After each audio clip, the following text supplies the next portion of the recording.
یہاں ایک عجیب بات ذہن میں ہے، آئیے آپ کے سامنے عرض کر دوں کہ ابو جہل جب مرنے لگا تو رسول اللہ صلی اللہ علیہ وسلم نے صحابہ سے پوچھا بھائی کون اس کی گردن لے کر آئے گا؟ تو عبداللہ بن مسعود کھڑے ہو گئے، یا رسول اللہ میں جاتا ہوں۔ تو جب گئے ادھر جا کر دیکھا تو نیچے پڑا ہوا تھا، تو عبداللہ بن مسعود سے نے اس نے اپنا جو پیر ہے نا اس کی گردن پہ یہاں رکھا، یہاں رکھ کے دبایا، تو حضرت موسیٰ حضرت عبداللہ بن مسعود سے کہنے لگا ابے او بکریاں چرانے والے، بڑی اونچی جگہ پیر رکھ رہا ہے تو عبداللہ بن مسعود نے کہا تجھے تیری اکڑ ابھی بھی نہیں گئی؟ یعنی تو جا رہا ہے دنیا سے، تیری اکڑ نہیں گئی ابھی تک؟ کہا محمد صلی اللہ علیہ وسلم کو بتا دینا، پہلے یہ بتاؤ جنگ کون جیتا؟ کہتا ہے پوچھتا ہے پہلے یہ بتاؤ جنگ کون جیتا؟ کہا جنگ اللہ اور اس کے اللہ رب العزت نے اپنے رسول اور اس کے حامیوں کو فتح عطا فرمائی اور تیرے جیسے اپنے دشمنوں کو ذلیل کیا۔ تو آگے سے کیا کہتا ہے؟ کہتا ہے جاؤ جا کر محمد کو بتا دو صلی اللہ علیہ وسلم، جاؤ جا کر ان کو بتا دو جتنی نفرت میں ان سے پہلے کرتا تھا اس وقت اس سے بھی زیادہ نفرت کر رہا ہوں، مانا نہیں ہوں میں ابھی بھی، اور ہاں جب میری گردن کاٹو تو تھوڑی نیچے سے کاٹنا تاکہ پتہ چلے کسی سردار کی گردن تھی۔ اکڑ دیکھو کتنی۔ تو آپ فرمایا کرتے تھے میرا فرعون موسیٰ کے فرعون سے بھی زیادہ سخت تھا۔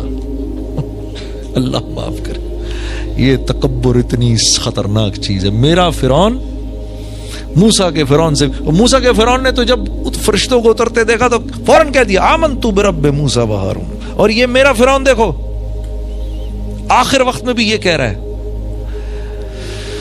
تو میرے دوستو حالت نزع پر تو سب مانیں گے اللہ کو، حالت نزع پر سب مان جائیں گے، ہاں قیامت کے دن کھڑے ہوں گے اللہ کے سامنے، ربنا ابصرنا وسمعنا فرجعنا نعمل صالحا انا موقنون، یا اللہ دیکھ لیا، سن لیا، سمجھ لیا، ایک چانس اور دے دے واپسی کا، اور کوئی چانس نہیں ہے۔ تو یہ اللہ والے آج ہمیں کہتے ہیں اس بات کو پہلے مان لو۔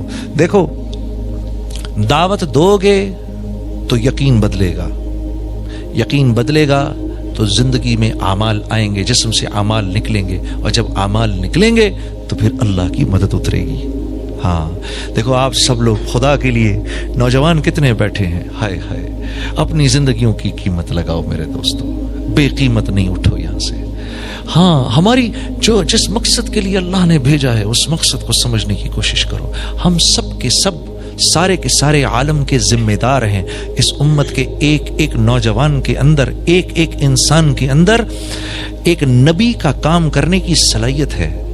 ہاں ایک نبی کا کام کرنے کی صلاحیت ایک ایک نوجوان کے اندر ہے، صلاحیت موجود ہے، پھر اللہ کام کیسے لے وہ اللہ پر موقوف ہے، لیکن صلاحیت موجود ہے۔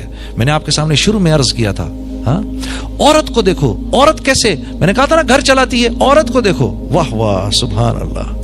وہ ایک آدمی آیا، یا رسول اللہ 3 دن سے بھوکا ہوں، آپ نے فرمایا اچھا، اپنے گھروں میں پتہ کرایا تو 9 گھروں میں کچھ نہیں تھا کھانے کو۔ صحابہ سے پوچھا بھائی کوئی لے جائے گا میرے مہمان کو گھر؟ ثابت بن قیس رضی اللہ تعالیٰ کھڑے ہو گئے، یا رسول اللہ میں لے جاؤں گا۔ میں لے جاؤں گا کیا مطلب؟ آپ لے تو جائیں گے، گھر کس کے ہاتھ میں؟ بیوی کے ہاتھ میں، بیوی کو پتہ ہے کھانا ہے نہیں ہے کیا، وہ سب۔ اب جب گھر لے کر گئے تو اب اسی لجاجت سے بیوی سے بات کی، کیونکہ مدینے کی جو انصار تھے ان کی بیویاں تھوڑی سی ذرا سخت مزاج تھیں، بنی ہوئی نہ ہو تو مسئلہ کھڑا ہو جائے، لیکن وہ بنی ہوئی خواتین تھیں، صحابیات بنی ہوئی خواتین تھیں۔ کہا کس کو لائے؟ کہا محمد صلی اللہ علیہ وسلم کا مہمان لایا ہوں۔ وہ بنی ہوئی تھیں، اہلن و سہلن۔ اچھا بھوکا ہے 3 دن سے، کچھ کھانے کو ہے؟ کہا کھانے کو تو تھوڑا ہے، اتنا ہی ہے کہ بچوں کو کھلا دوں، اتنا ہی ہے کہ بچوں کو کھلا دو۔ ہم میں سے تو کیا فرمایا کہ ایسے ہو سکتا ہے کہ ان کو سلا دو، ان کو نہ کھلاؤ، یہ کھانا اس کو دے دو۔ ہم میں سے کتنے کر سکتے ہیں اس طرح؟ بچے کو بھوکا سلا دیں، روتا پیٹتا کوئی نہیں بیٹا سو جا، اور کھانا لے جا کے مہمان کے سامنے رکھ دیں۔ بنی ہوئی عورتیں دیکھو، عورت کیسے کیسے دین کی دعوت مل رہی ہے اس عورت سے۔ باپ تو کہہ دیتا ہے، اب وہ اس ماں نے کس دل سے بچوں کو بھوکا سلایا ہوگا، سو جاؤ بچوں، سو جاؤ سو جاؤ سو جاؤ۔ بنی ہوئی عورت، اس امت کی عورت کیسی داعیہ ہے۔ کہا ٹھیک بچوں کو سلا دیا. اچھا جب کھانا لے کر آئیں تو صاحب ابن قیس سے نے مشورہ کر رہے ہیں بیوی سے, تمہاری کیا رائے, اگر ہم اس کو کھائیں گے تو یہ بھی ہم بھی کھائیں گے تو وہ بیچارہ کیا کھائے گا. ہاں تو کیا طے ہوا, ٹھیک ہے جب کھائیں گے مشل بہانے سے بجھا دیں گے, سارا کھانا اس کے سامنے رکھ دیں گے, یہ کھا لے, اس کے بعد ہم ہاتھ ہلاتے رہیں گے تاکہ اس کو پتہ نہ چلے کہ ہم نہیں کھا رہے. اگر اس کو ایسا لگا تو یہ نہ ہو کہ اس بیچارے سے کھایا نہ جائے. بہانے سے مشل بجھائی, سارا کا سارا کھانا لا کے مہمان کے سامنے رکھا, دونوں میاں بیوی ہاتھ ہلاتے رہے. اس نے کھایا, دعائیں دی اور چلا گیا. صبح کو جب آپ مسجد میں آئے تو اللہ کے نبی صلی اللہ علیہ وسلم کی آپ پر نظر پڑی, نظر پڑتے ہی آپ مسکرائے اور آپ نے کہا ثابت تیری رات کی مہمانی اللہ کو بہت پسند آئی. یہ اس عورت کی وجہ سے ہے, اس عورت کی وجہ سے. بچے بھی داعی ہیں, ہاں عورت بھی داعیہ ہے. ہاں حکمت بصیرت سے, حکمت بصیرت سے. یہ حکمت بصیرت انشاءاللہ آپ جب اللہ کے راستے میں نکلیں گے اللہ آپ کو سکھائے گا, اللہ آپ کو لسان القوم سکھائے گا. ہاں مہاجروں میں جاؤ تو کیا بات کرنی ہے, پٹھانوں میں جاؤ تو کیسے بات کرنی ہے, پنجابیوں میں جاؤ تو کیسے بات کرنی ہے, بلوچوں میں جاؤ تو کیسے بات کرنی ہے. ہاں اللہ ان لوگوں, سندھیوں میں جاؤ تو کیسے بات کرنی ہے. ہاں ہم پٹھانوں کو کریڈٹ دیتے ہیں بڑی بہت زیادہ مہمان نوازی کا, بہت مہمان نواز ہیں, اس میں کوئی شک نہیں ہے.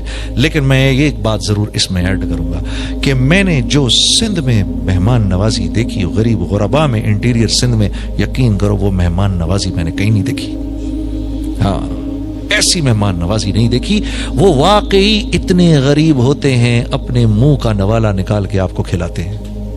ہاں اللہ نے پٹھانوں کے اندر رکھا ہے, مہمان نوازی مشہور ہے ان کی. لیکن واللہ یقین کرو میں تو حیران ہو گیا. ہاں جو غیرت کا معاملہ ہے جو ہم نے بلوچستان میں دیکھا, واہ واہ واہ واہ واہ واہ.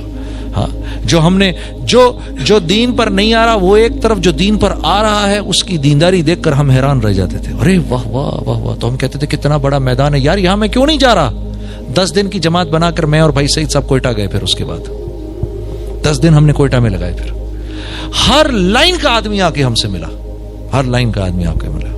ہاں اور بھائی پنجاب کے لوگوں تمہارے پاس تو رائے ونڈ ہے, خوش قسمت ہو تم لوگ. ہاں تو میرے عزیز دوستو, یہ امت سب سے بڑی بات, محمد صلی اللہ علیہ وسلم اور صحابہ نے بہت محنت کر کے یہ امت بنائی ہے, بہت محنت سے یہ امت بنی ہے.